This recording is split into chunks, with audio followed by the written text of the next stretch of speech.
नमस्कार दोस्तों, तो मैं स्वागत करता हूं आपका अपने इस नॉलेज ग्रोथ एकेडमी परिवार में। जैसा कि हम लोग पढ़ रहे हैं क्लास 12 का फिजिक्स और हमारा पहला यूनिट चल रहा है वैद्युत तत्व की। तो इसका एक बहुत ही इम्पोर्टेंट टॉपिक है ये वैद्युत फ्लक्स। इसके बारे में हम आज अध्ययन करेंगे। आज मैं आपको एकदम फील करवा दूंगा कि वैद्युत फ्लक्स होता क्या है। ध्यान से देखिएगा, पूरी वीडियो को आप कंटिन्यू देखते रहिएगा, सब कुछ समझ में आएगा। हैंड रिटन नोट्स आप बनाते रहिएगा, ठीक है। तो देखिए यहाँ से मैं चलता हूँ। तो इसको समझने से पहले एक और टॉपिक है, समझना पड़ेगा मुझे, जो ये है कि क्षेत्रफल वेक्टर। क्षेत्रफल वेक्टर। अब देखिए क्षेत्रफल वेक्टर होता क्या है। जनरली हमने लिखा है क्षेत्रफल वेक्टर, क्योंकि क्षेत्रफल जो होती है अदिश राशि होती है, लेकिन मैं इसको किस लिख रहा हूँ, सदिश राशि। जब इस वैद्युत स्थिति में अध्ययन किया जाता है तो क्षेत्रफल को वेक्टर मान करके हम काम करते हैं। इसका बहुत ही ज्यादा उपयोग है। देखिए ये होता क्या है। तो क्षेत्रफल वेक्टर, मान लीजिए कोई क्षेत्र इस तरह से मैंने ले लिया, एक कोई क्षेत्र मैंने ले लिया ऐसे, ये कोई क्षेत्र है।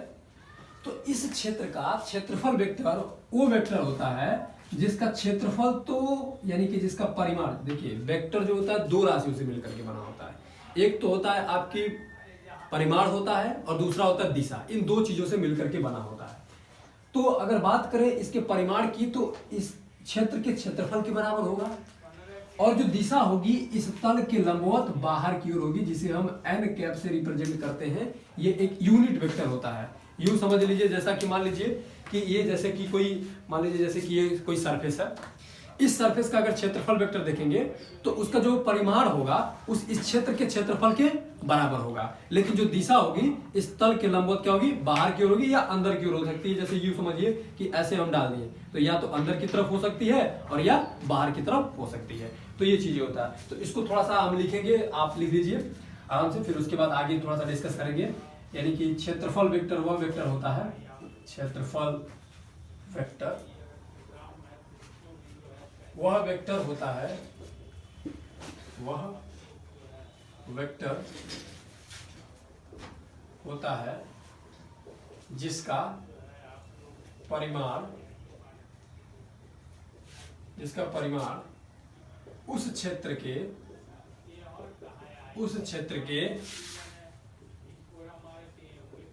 क्षेत्रफल के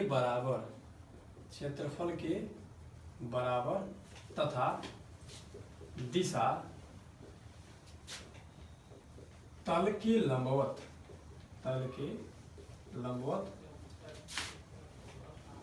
बाहर की ओर होती है। यही है, बस और कुछ नहीं है।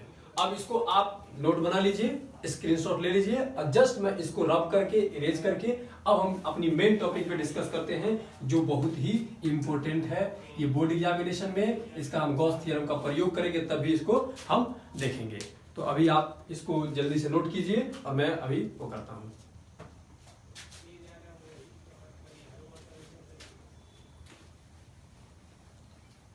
ये देखिए, अब हम बात करते हैं वैद्युत फ्लक्स की। एक्चुअल में वैद्युत फ्लक्स होता क्या है, शब्द से समझिए।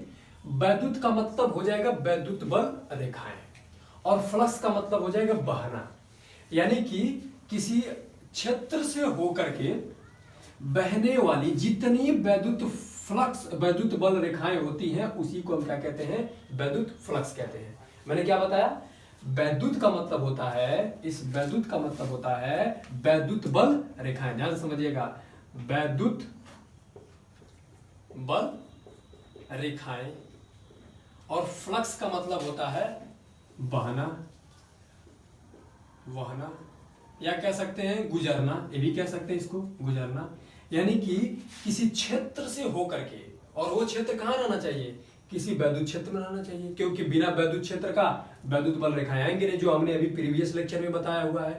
लिंक आपको डिस्क्रिप्शन में मैं दे दे रहा हूं, वहां से आप देख लीजिएगा। वैद्युत बल रेखाएं क्या होती, पूरे अच्छे से मैंने डिस्कस किया हुआ है। तो अगर आप देखेंगे कि कोई भी वैद्युत क्षेत्र में कोई क्षेत्र रख दिए और उच्च क्षेत्र से गुजरने वाली जितने भी वैद्युत बल रेखाएं होंगी उनका मापन आप कर लेंगे, तो इसे हम कहते हैं वैद्युत फ्लक्स। अभी उसको पूरा बढ़िया से हम एक्सप्लेन कर रहे हैं। अभी थोड़ा सा इरेज करके मैं इसको लिख रहा हूं, इसका डिफिनेशन क्या है, फिर उसके बाद जो होता है हम इसको अच्छे से बता रहे हैं कि क्या होता है। ध्यान से देखिएगा।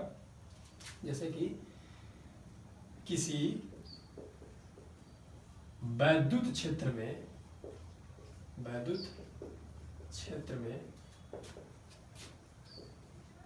रखे किसी काल्पनिक पृष्ठ, मान लेते हैं ये काल्पनिक पृष्ठ है। काल्पनिक का मतलब सब मनगढ़ंत कहानी है, कुछ मतलब रियल नहीं है, सब हमने बनाया हुआ है, मनगढ़ंत कहानी है ये। तो क्या है कि किसी वैद्युत क्षेत्र में रखे किसी काल्पनिक पृष्ठ, कोई काल्पनिक पृष्ठ मैंने रख दिया, जैसे अभी मैंने बताया कि उस पृष्ठ का क्षेत्रफल वेक्टर को डिफाइन किया है। तो ये पृष्ठ से होकर गुजरने वाले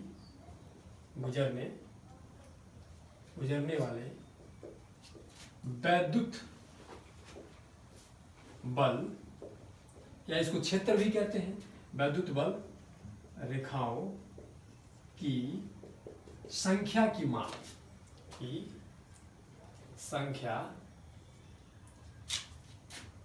वैद्युत बल रेखाओं की संख्या की माप वैद्युत फ्लक्स कहलाता है।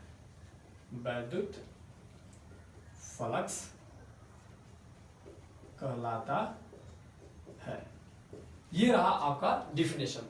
अब इसको समझते हैं वाकई में किस तरह से किसी पृष्ठ से होकर के वैद्युत बल रेखाएं बहती है। तो इसको समझने के लिए हम क्या करेंगे, थोड़ा सा एक एनिमेशन लेंगे और लाइट का यूज करेंगे। हम लाइट से समझते हैं कि किस तरह से कोई वैद्युत बल रेखाएं किसी क्षेत्र से होकर के जाती है। तो ये लाइट थोड़ी सी ऑफ होगी ताकि कि वो विजुअल लाइट आपको दिख सके। तो मैं अभी लाइट बंद करने जा रहा हूं और फिर आपको समझाऊंगा।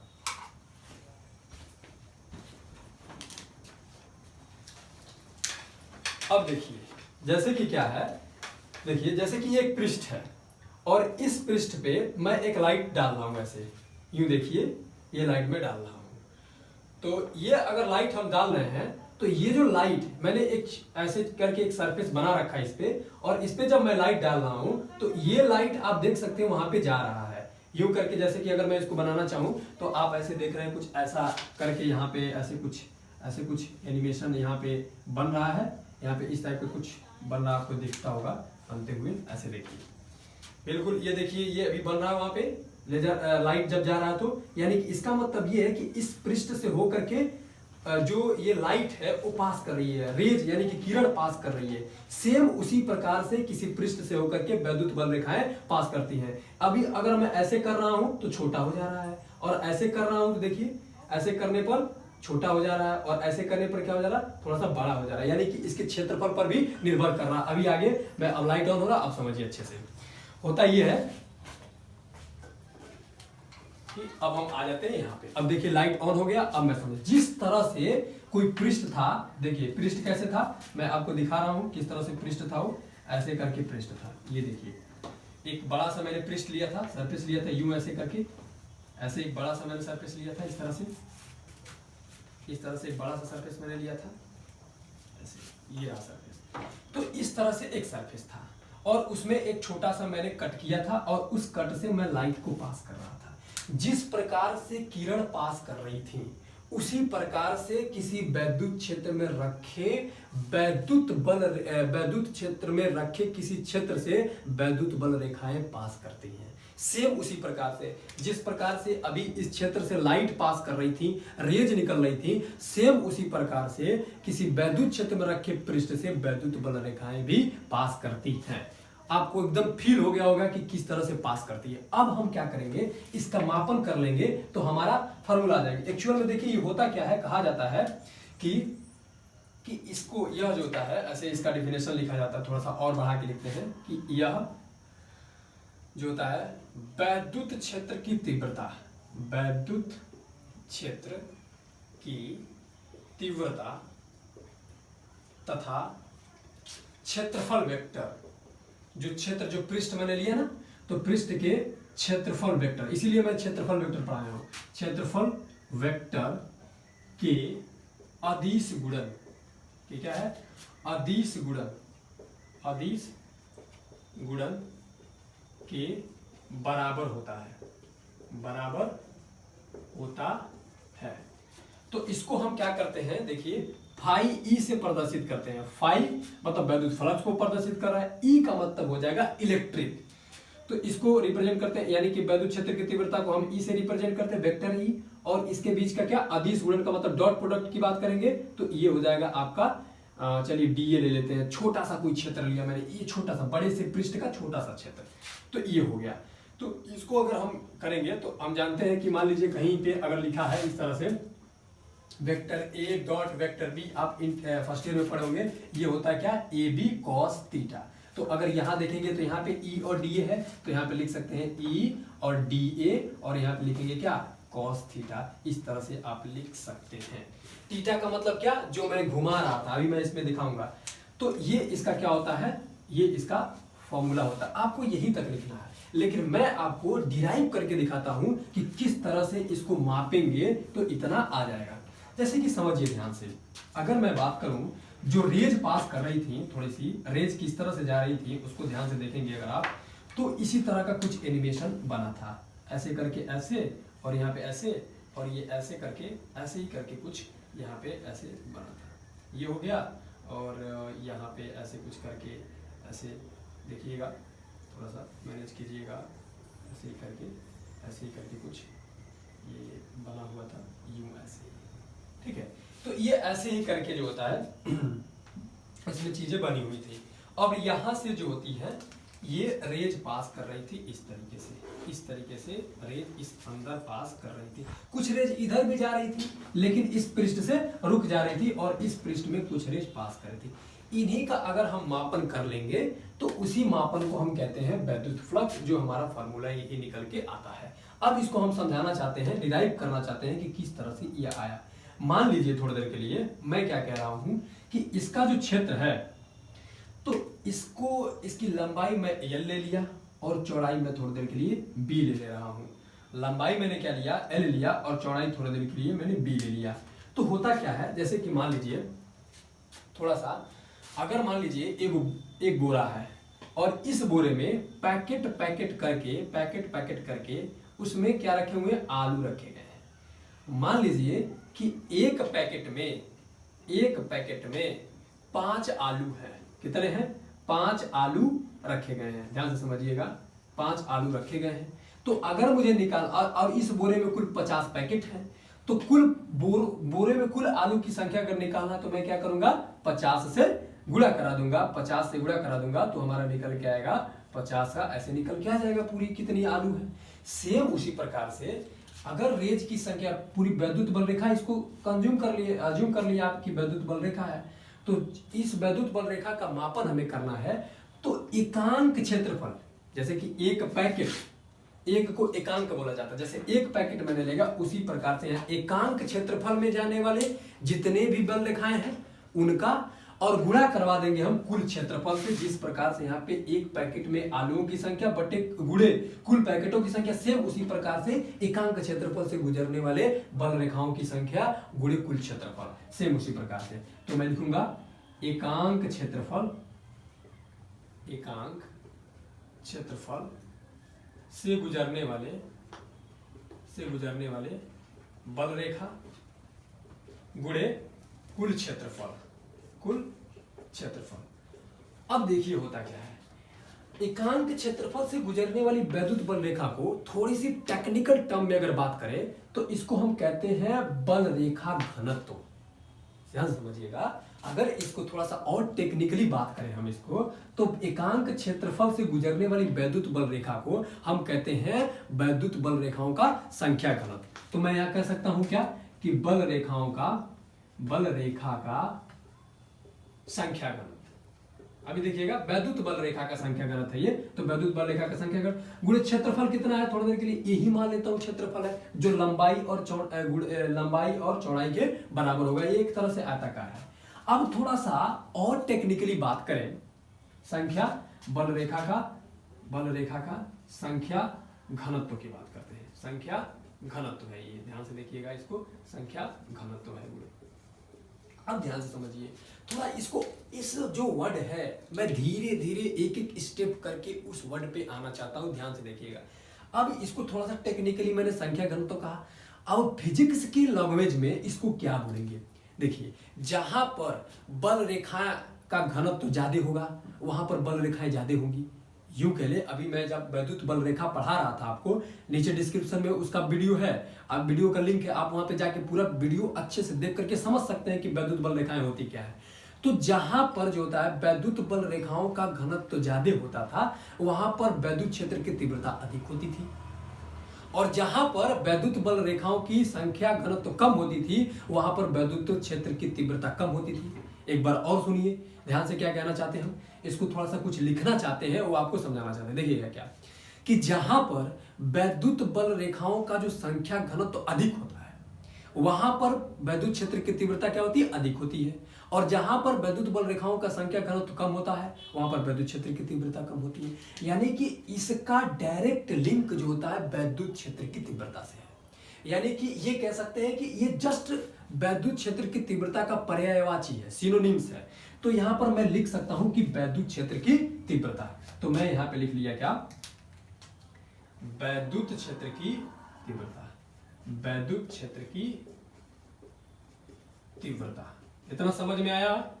अगर समझ में आया तो वीडियो को लाइक करें और अपने दोस्तों तक शेयर करें, ताकि कि अधिक से अधिक लोग फिजिक्स को आसानी से समझ सकें कि हाँ, फिजिक्स आसान भाषा में समझा जा सकता है। तो आगे देखते हैं। अब एक्चुअल में क्षेत्रफल है क्या, लंबाई गुणे क्या है, चौड़ाई है, लंबाई गुणे चौड़ाई है। अब जैसे मैं घुमा रहा था इसको, थोड़ा सा मैं घुमा देता हूं, देखिएगा ध्यान से, मैं क्या कर रहा हूं, इसको अब घुमाने जा रहा हूं। देखिए, मैं इसको थीटा एंगल यहां से घुमा दिया, और थीटा एंगल घुमा दिया, तो अब ये जो है घूमने के बाद, देखिए अब ये घूमने के बाद इस तरह से कुछ हो गया। देखिए अब ये घुमा दिया मैं, इस तरह से हो गया। अब ये यहां से कुछ ऐसे बनाने लगा। अब यहां से इसकी जो कुछ रेखाएं यहां से जाएंगी, थोड़ी सी मैं मार्कर को यूज कर ले रहा हूँ। यहाँ से मैंने क्या कर दिया, थोड़ा सा इसको घुमा लिया, और इस तरह से कुछ रेखाएं यहाँ से जानी शुरू हो गई। तो अगर मैं थीटा कोण घुमाया है, ध्यान से समझिएगा कि मैं कहना क्या चाहता हूं, कि अब जो होता है ये बी है, लेकिन मैंने इसको घुमा दिया। अब घुमाया तो ये बी वाला पार्ट अब ये बी हो गया। अब देखिए कुछ तरह का एनिमेशन किस तरह से बना हुआ, ऐसे और ऐसे ऐसे करके बना हुआ है। इसी तरह से है, थोड़ा सा और बड़ा बना देते हैं ताकि अच्छे से क्लियर हो जाए। इसी तरह से कुछ बना हुआ है। पहले अब ये बी था, लेकिन मैंने इसको घुमा दिया, घुमा दिया तो ये बी हो गया। बाकी ये यल तो है ही रहेगा, यल तो रहेगा अपने जगह पे ही। अब बचा इसको क्या करें, मैंने इसको थीटा घुमा दिया, ओहो, अब इसको क्या करेंगे, इसको मैं बी डैश मान ले रहा हूं। ध्यान से समझिएगा, ये पहले बी था, मैंने घुमा दिया, अब ये वाला लाइन बी हो गया और ये बी डैश हो गया। हमें क्या करना है यहां पर, अब देखिए क्या हो जाएगा। अब अगर मैं बात करूं तो वैद्युत क्षेत्र की तीव्रता, वैद्युत क्षेत्र की तीव्रता गुणे लंबाई गुणे चौड़ाई। अब लंबाई तो वही है, लेकिन चौड़ाई क्या हो गया, बी डैश हो गया। पहले बी था, अब बी डैश हो गया। अब इसी बी डैश का मान हमको बी के फॉर्म में निकाल के वहां पे रखना है। अब देखिए ध्यान से, अगर मैं बात करूं तो ये यहां से अगर देखेंगे आप धीरे से, तो कुछ थोड़ा सा इसमें एक चीज का, हाँ, तो यहां क्या बन रहा है, यहाँ 90 डिग्री का एंगल बन रहा है, और यहाँ पे थीटा। तो 90 डिग्री के सामने वाला क्या होता है, कर्ण होता है। और ये क्या हो गया आपका, जहां से थीटा जा रहा है उसे आधार कहते हैं। तो यहां से अगर देखेंगे तो बी डैश बटा बी, यानी कि इसको कहेंगे आधार बटे कर्ण। तो आधार बटे कर्ण बराबर क्या होता है, अगर देखेंगे तो ये हो जाएगा आधार बटे कर्ण। तो इस आधार बटे कर्ण को हम क्या लिखते हैं, आधार बटे कर्ण को आपने पढ़ा होगा कॉस थीटा लिखा जाता है, तो इसको हम लिख लिए क्या, कॉस थीटा। ठीक है, ये तो बाकी समझाने के लिए था। तो बी डैश का मान निकालना है, तो बी डैश ये इधर गुणा कर रहा, भाग कर रहा है, इधर क्या करेगा, गुणा करेगा, अब कॉस थीटा। यानी कि इस बी डैश के जगह पे, ध्यान से देखिएगा, इस बी डैश के जगह पे मैं रख सकता हूं बी कॉस थीटा। तो अब वैद्युत क्षेत्र की तीव्रता क्या, ई से रिप्रेजेंट करते हैं, तो ई हो जाएगा गुणे एल, और बी के जगह मैं लिखूंगा बी कॉस थीटा। अब देखिए ई हो गया गुणे एल, बी के जगह पे मैं क्या क्षेत्रफल रख सकता हूं, तो ये क्षेत्रफल हो गया, ये कॉस थीटा हो गया। अब देखिए ए गुणे बी दिख रहा है आपको, तो ए गुणे बी है, तो जैसे कि मैंने अभी बताया कि ये vector A dot vector B होता है, तो उसको ए बी कॉस थीटा लिखते हैं। यानी कि अगर ए बी कॉस थीटा दिया रहेगा तो मैं इसको vector A dot vector B लिख सकता हूं। ध्यान से समझिएगा, अगर vector A dot vector B है तो इसको मैं ए बी कॉस थीटा लिख सकता हूँ। तो अगर ये दिया रहता है तो इसको भी तो ऐसे लिखा जा सकता है उल्टा, यानी कि ए बी कॉस थीटा को मैं लिख सकता हूँ ए डॉट बी। अब देखिए यहाँ पे भी थोड़ा सा उसी टाइप का कुछ बना हुआ है, यहाँ पे ई ए कॉस थीटा है तो मैं लिखूंगा क्या कि vector E dot vector A, और इसका जो मापन है वैद्युत बल रेखाओं का तो मापन कर रहे हैं, और यही वैद्युत बल रेखाओं का मापन क्या होता है हमारा फाई ई के बराबर होता है, जो अभी हमने यहाँ पे आपको लिखवाया है, यहाँ पे मैंने लिखवाया है। तो आप समझ सकते हैं अभी मैं छोटा यहाँ पे बड़ा क्षेत्रफल लेके काम किया और यहाँ पे मैं छोटा क्षेत्रफल लेके कंसीडर कर रहा हूँ, तो आप डीए और ए से कंफ्यूज मत होइएगा। यहाँ का मतलब ये है कोई बड़े क्षेत्रफल पे काम किया गया है और डीए का मतलब होता है किसी छोटे क्षेत्रफल पे काम किया गया है। अब इसको मैं रब करके थोड़ा सा और भी इसमें डिस्कस कर लेते हैं, क्या बोर्ड एग्जामिनेशन में ज्यादा कुछ पूछा जाता है, इसका मात्रक ऑब्जेक्टिव बन के आता है। प्यारे दोस्तों देखिएगा, मात्रक बिल्कुल नहीं, मेरे से पढ़ने का सबसे खास बात यही है आपको मात्रक थ्रो आउट एकदम निकालने आना चाहिए। कोई भी पूछे तो मात्रक में कहीं कंफ्यूजन नहीं होना चाहिए। जैसे देखिए इसका मात्रक क्या होगा, बिल्कुल आसान है। इसका मात्रक, इसका मात्रक, इसका मात्रक क्या होगा, अब ध्यान समझिएगा। वैद्युत क्षेत्र की तीव्रता मैंने बताया था आपको, क्या होता है वैद्युत क्षेत्र की तीव्रता, चलिए एक बार मैं रिकॉल करवा देता हूं। वैद्युत क्षेत्र की तीव्रता यह होती है कि जब किसी वैद्युत क्षेत्र में रखी एकांक धनात्मक आवेश पर लगने वाला बल वो वैद्युत क्षेत्र की तीव्रता कहलाता है। यानी कि वैद्युत क्षेत्र की तीव्रता का जो फॉर्मूला था यूं था कि क्या E is equal to F बटा क्यू था, इस तरह था ना। यानी कि एकांक क्षेत्रफल में मतलब वैद्युत क्षेत्र में रखे एकांक धनात्मक आवेश पर लगने वाला बल। अब जहां जो चीज एकांक होता है उसको मैंने पहले ही बता रखा था कि बटे के नीचे रखना है उसको, जैसे कि यहाँ पे मैंने रख दिया। तो अब देखिए बल है तो बल का मात्रक क्या होता है न्यूटन, और आवेश है तो इसका मात्रक क्या होता है कूलाम। तो इसको मैं लिख सकता हूं, इसका मात्रक वैद्युत क्षेत्र की तीव्रता का मात्रक न्यूटन प्रति कूलाम लिख सकता हूं। और क्या है, ये क्षेत्रफल है तो क्षेत्रफल क्या होता है लंबाई गुणे चौड़ाई। अब लंबाई को किस में आप लेते हैं मीटर में, और चौड़ाई को किस में लेते हैं मीटर में, यानी कि मीटर स्क्वायर हो जाएगा। तो यहाँ पे क्या हो जाएगा मीटर स्क्वायर, यानी कि न्यूटन मीटर स्क्वायर। इसी को ऐसे लिख दिया जाता थोड़ा सा, ये न्यूटन मीटर स्क्वायर प्रति कूलाम। और भी आगे थोड़ा सा बात कर सकते हैं।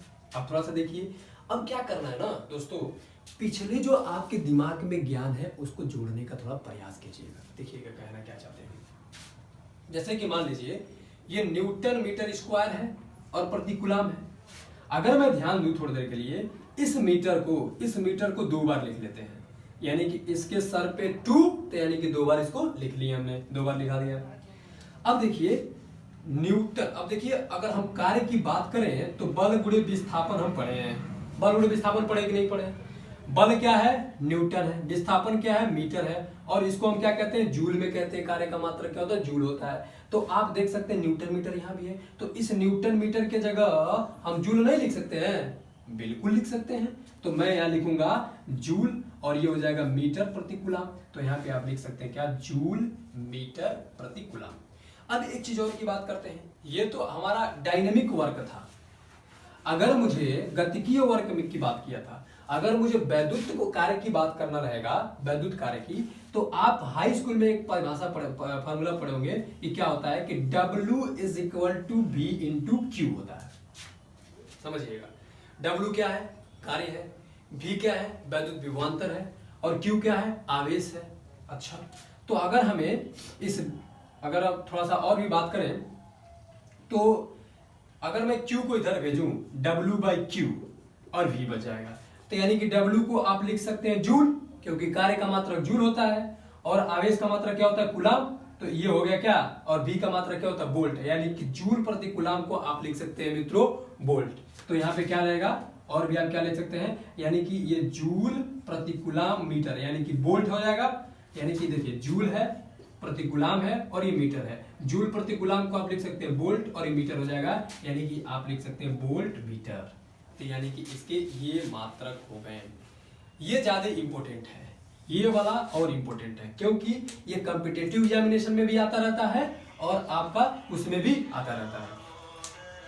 तो बस आप यहां से देख सकते हैं इसको अब यहां से आप देख सकते हैं और पूरा अपना हैंड रिटन नोट्स बना सकते हैं। मैंने आपको समझाया, अब मुझे आशा है कि आपको बिल्कुल फील हो गया होगा कि वैद्युत फ्लक्स होता क्या है। तो अब यहाँ से आप हैंड रिटेन नोट्स बना सकते हैं और आप स्क्रीनशॉट ले लीजिए। अगर कंटेंट अच्छा लग रहा है तो शेयर भी करते रहिए। धन्यवाद।